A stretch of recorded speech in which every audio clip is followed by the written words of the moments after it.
Hello, welcome to 2022. We had a bit of an unfortunate start to the year. We both tested positive for COVID on the 1st of January. So not the best start that we wanted, was it really? No, not really, but hey, it is what it is.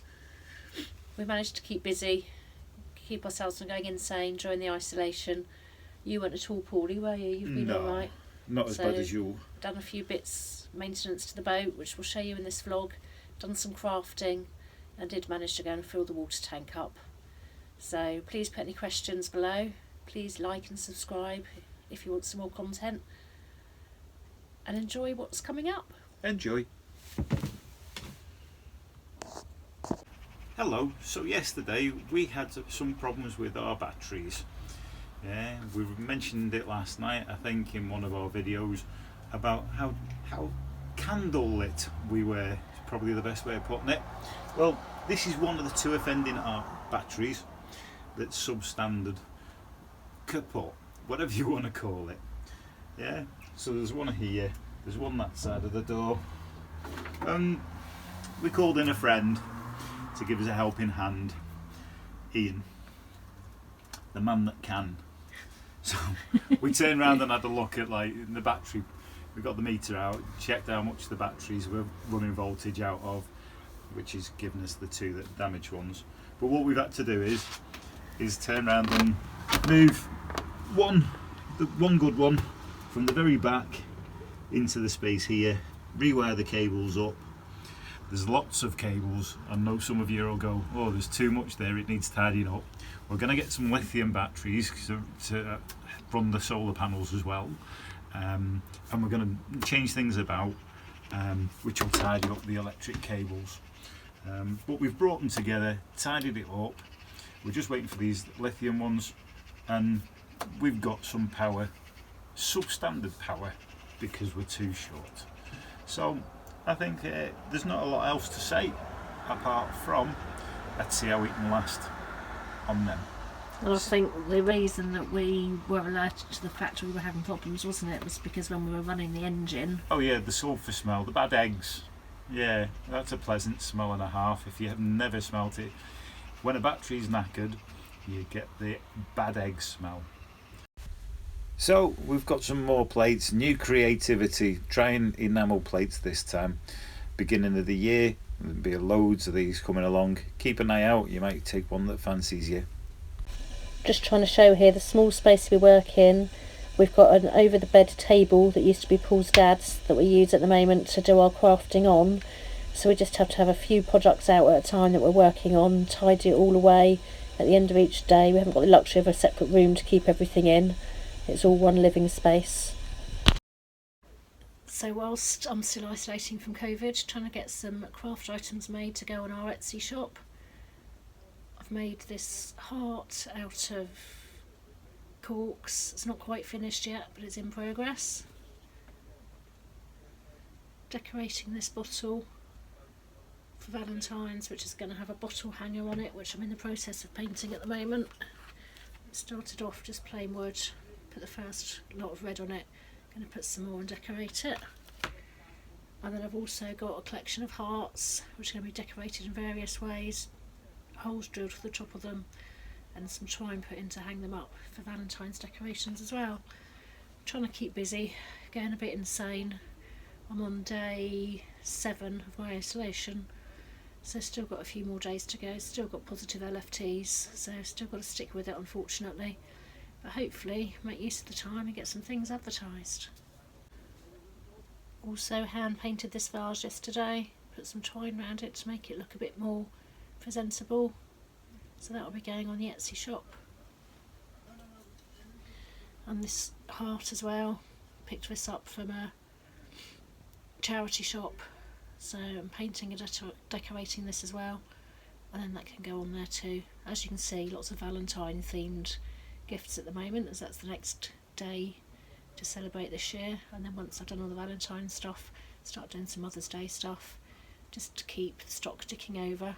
Once I'm over the COVID, I can start trading on the side of the canal as well, so I'll have all our handmade products and also the cleaning products from Minimal, which are all environmentally friendly, household cleaning products, personal cleaning products, all produced locally in Keighley in Yorkshire, all on the closed loop system.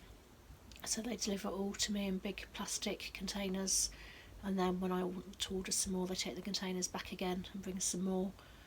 People can either bring their own bottles to fill up, or I've been collecting bottles, wine bottles, gin bottles, etc. So can recycle bottles and got the stickers to put on, show what products are in them.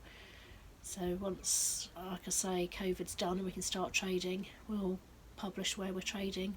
So if you want to come along and try some of the products, it'd be great to see you.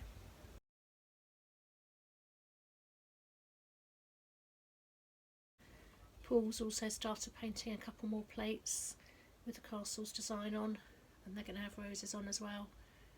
He did a canal art course earlier in the year, so he's starting to make use of that, and that's again more items we can add to the shop once they're done.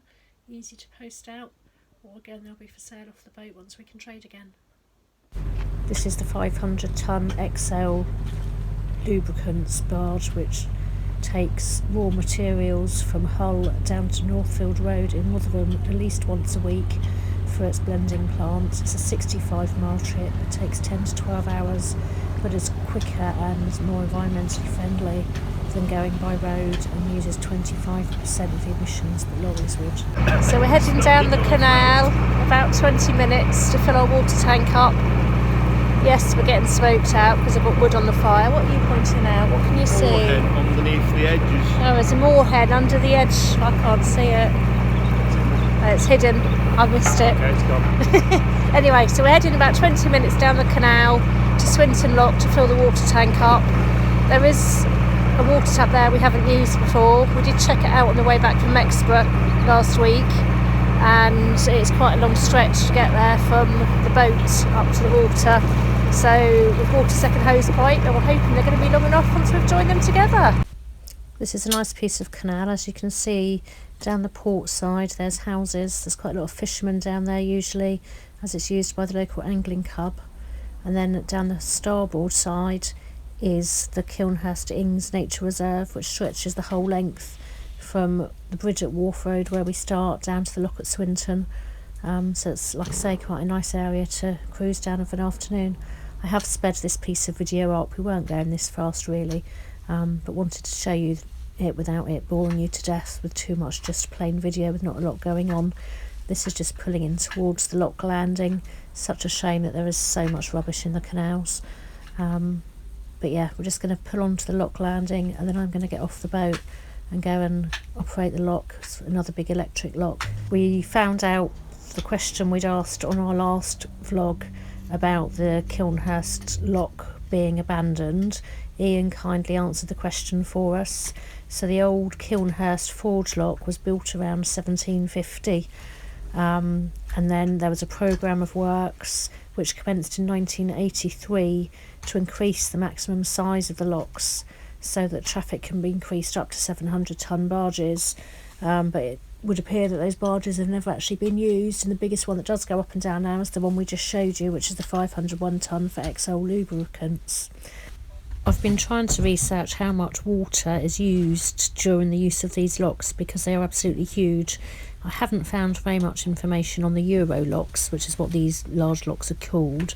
But a standard broad lock uses approximately 53,000 gallons of water, so obviously these use a lot more. I will continue researching it, and once I find out I'll let you know in a future vlog.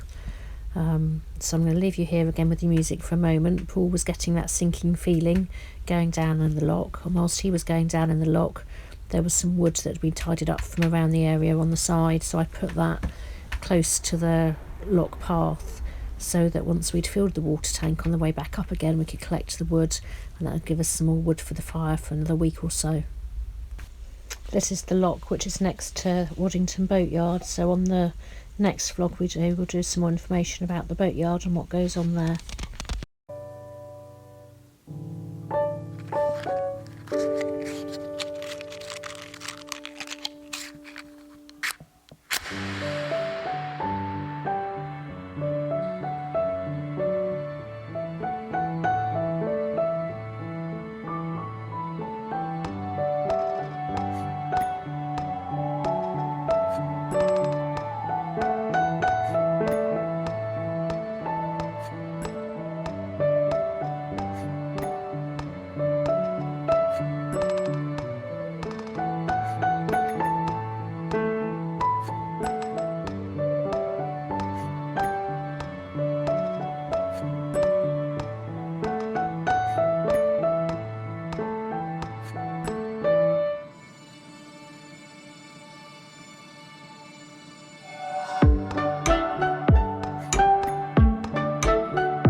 The boats you can just see coming into shot there on the left hand side are the Swinton Local Activity Centre boats.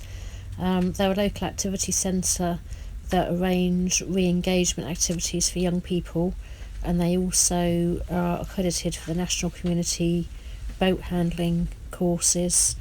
So there's quite a lot of activity there in the summer months, but it's quite quiet at the moment during the winter. One of the things that is nice, I think, about this time of the day is the colours changing. You can see the colours are going more orange as the sun is starting to set. We did hope the water was only going to take 20 minutes or so to fill, but it did take a lot longer than that.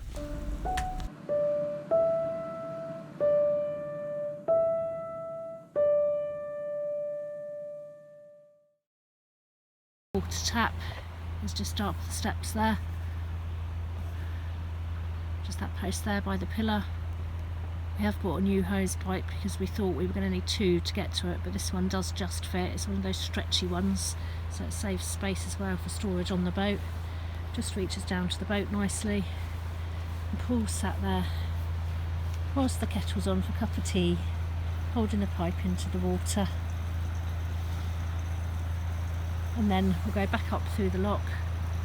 There's some wood at the side of the lock on the way down, so we're going to pop that onto the roof on the way back. Keep us going for a few more days.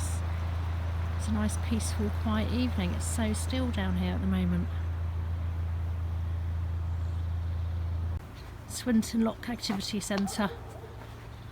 It's obviously a boat that's adapted for people in wheelchairs there as well, which is really good. Accessible for everyone. I'm sure they'll be moved and used in the summer.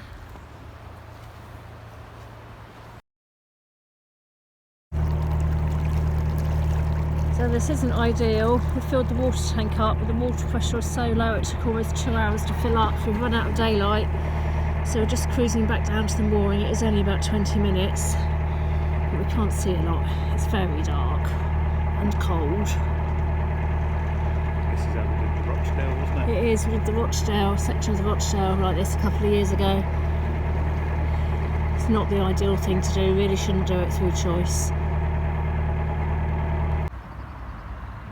These beautiful, crisp, frosty mornings with beautiful sunrises are part of what living on the boat's all about.